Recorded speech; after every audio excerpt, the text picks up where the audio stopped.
Sa Biblia, bawal sa Dios nga pabayran ang pulong sa Dios. Ang uban gikalakal nila ang pulong sa Dios, ginapabayran nila.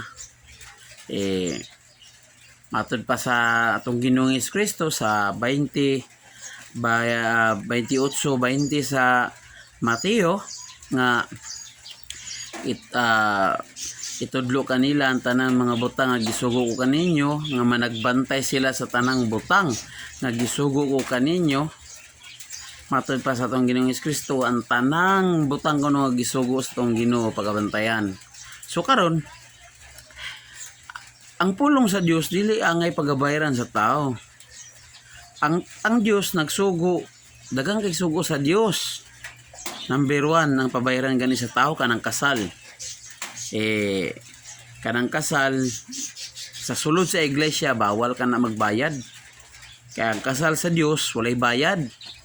Busa kung kaslon ka sulod sa iglesia, dapat wala gibayad. Pero pag-abot na sa kawas nga dunay bayad, sa mata sa tao, kuan ka, higot ka na sa imong asawa or bana. Pero sa mata sa Dios, wala gyapon may kasal, useless gyapon na inyong kasal. Kaya nga naman, gibayaran man ninyo inyong kasal. Pero sa iglesia sa Dios, walay bayad. Kasi kung dito mo kaslon sa Dios, ay sa mata sa Dios, doon na may obligasyon sa usa-usa. Pero pag-abot sa mata sa tao, useless. Pero baliktad sa panahon na to karon. Kay ang para sa ila, kailangan kaslon ka sa tao. Pero para sa iglesia sa Dios, kaslon ka sa Dios. Ang sa Dios, di walay bayad. So sa kasagara karon sa mga nagabuhat niya na, ginapabayaran nila. Pero ang pulong sa Dios dili kailangan ikalakal nunta sa tao. Sama sa gingon sa unang Korinto 2:12 ngadto sa 13, apan kita nakadawat dili sa espiritu sa kalibutan, kun dili sa espiritu nga gikan sa Dios. Aron atong hibaluan ang mga butang nga sa walay bayad gihatag kanato sa Dios nga ginasultihan ta usab, dili sa mga pulong nga tinudlo sa kaalam nga katawhan, kundili ang tinudlo sa espiritu sa pagpasabot sa mga butang nga gispirituhanon uban sa espirituhanon nga mga pulong. Matod pa ni Apostol Pablo nga walay bayad. So ang hatag sa Dios natudlo pinaagi sa espirituhanon, walay bayad. Kay si Apostol Pablo giwali niya ang mayong balita ni Kristo na walay bayad. Sa unang Korinto 9:18 matod pa, busa unsa man ang balos kanako nga sa nagamantala ako sa maayong balita, ginamantala ko ang maayong balita ni Kristo sa walay bayad. Nga walay bayad ang iyang pagmantala sa maayong balita sa atong Ginoo. Mao nga ang mga apostol dili sila sama sa uban karong nga mga pastor, nga mga ebanghelista. Dili sila sama sa uban nga mga ginapanapi nila ang pulong sa Dios.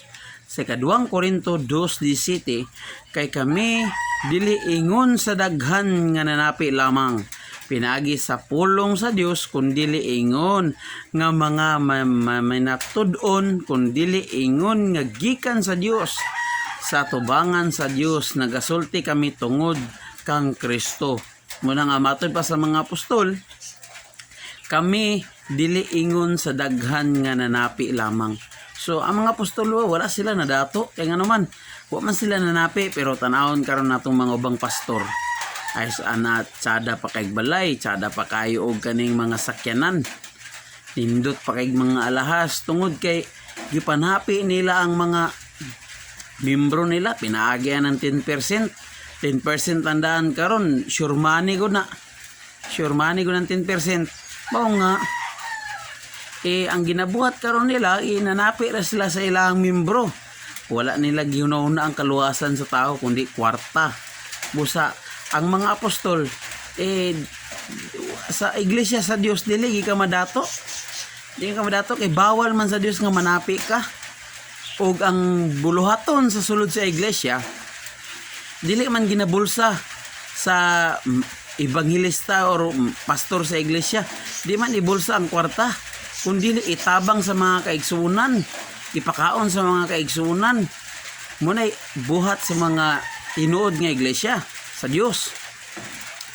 O nga sa panahon nilang sa mga apostolis, wala sila nanapi bisag kinsa ang ilang gipanapian, wala. Bawal sa Dios imong ibaligya ang pulong sa Dios.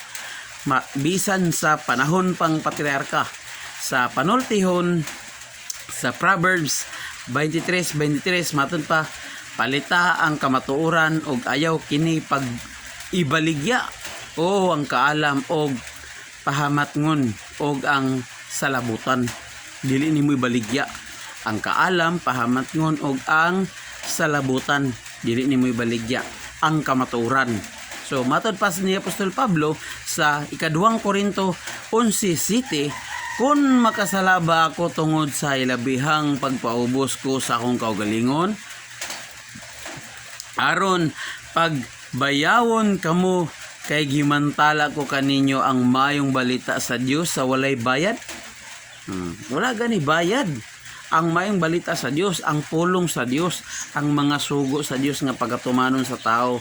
Ang pagampo lang gani daan kanang gitawag nila og kaning amo si tawag nila nga magampo sila unya pabayran. Bawal na sa Dios. Manalangin ka unya ipabayran nimo manalangin. Unya ang paghatag sa sulod sa iglesia kasara sa adlaw na Domingo, sa nanang adlaw sa semana, kasara ang magpinig ang mga igsuon. Kasara ang paghatag. Matingala ka karon sa ubang mga reliyon, daghan kayog mga supot. Naay para sa kani, naay para sa kani, naay para sa kani. Wala may ingana sa Dios. Usa ra man kahatag. Sa usa kahatag, daghan na kayong may mabuhat na ng mga pamaagi. Dili kay para kani sa young people, para kini sa mga children, para kini sa kaning fellowship. Wala may ingana sa Dios, wala man na sa Biblia. Ang paghatag kasalang ug kana siya ibahin-bahin na dayon na sa pagbuhat. Kung say angay buhaton para sa mga himbuhaton sa sulod sa iglesia. Dili kay maghatag ta ikapila. Kasarang paghatag ang sugo sa Dios. Muna ang sa sulod sa iglesia dagan kay balaod. Busa ang paghatag ang paghatag sa usa ka giving is kasara dili kay kadua katulo. Sa usa ka sa sulod sa usa ka sa usa ka Domingo, sa pag-abot sa Domingo kasar ka muhatag. Di na to kailangan pa nga napay kaning love offering, prayer request. Wala may prayer request sa Biblia nga imong bayran. Ang pag-ampo bayran nimo. Bawal na sa Dios, bawal. Wa gay na ngayo ang mga apostoles gani. Ang kamaturan, ang mga apostol naglakaw sa pagwali sa maayong balita sa Dios. Wala sila gikuha sa mga hintil, no? Wala sila gikuha sa mga hintil miski usa ka salapi nga wala pa naanib sa iglesia. Sa katulong Juan 1:7 matod pa kay tungod sa ngalan sila minglakat nga walay pagdawat bisan unsa gikan sa mga hintil. Wala gani sila gikuha sa mga hintil. So ang mga pastor karon nga ginabuhat nila is gikalakal nila ang pulong sa Dios. Ang paghatag sa kaning kaning giving is dili kapila kun dili kasara ug dili 10%. Kaya ang 10% sa panahon pa ng Israel, City 5 sa Hebrohanon, ang mga anak ni Levi dunay katungdanan sa pagkuha og ikapulo sa ilang mga igsuon.